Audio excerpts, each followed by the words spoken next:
Well, Alicia, about an hour ago, the University of Nevada, Las Vegas Twitter account posted an alert that said that university police were responding to a confirmed active shooter in BEH, which stands for Beam Hall.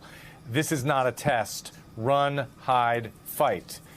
And what we know from reports is that that caused a cascade of students, some evacuating, some trying to lock down in their buildings.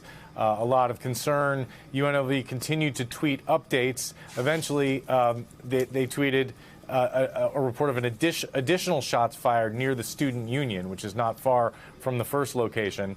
And then the Las Vegas Metropolitan Police Department reported that the shooter was contained, and then a short time later that the shooter had been deceased. Neither organization has released any information about casualties, whether there have been fatalities, what type of weapon was used.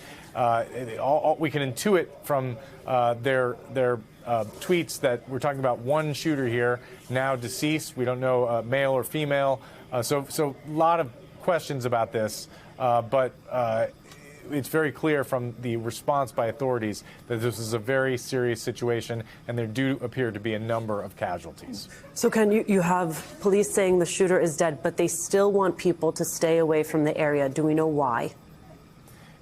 No, the short answer is no, but it may be because they want to preserve their crime scene, retrieve shell casings, gather evidence and things like that. They don't want a stampede of students trampling across the crime scene where they need to gather evidence, retrieve weapons, that kind of thing. But there is a bit of a situation that, unfortunately, we've seen this all too many times where people do the wrong thing in these situations. It's what the run, hide, fight mantra does not mean simply, lock yourself in a room and stay there. In some cases, that can be the wrong decision to make. And, I've actually done stories where I've attended active shooter training, and the experts will tell you that is not necessarily the thing to do. And yet it seems to be the thing we're seeing over and over again, particularly in these university and school settings, where actually what the FBI would tell you the first thing to do is to get out of there, evacuate. And in fact, that's what UNLV urged people to do in their Twitter, in their initial tweets about this. But what we're seeing is that students are apparently hunkering down in classrooms and buildings right now.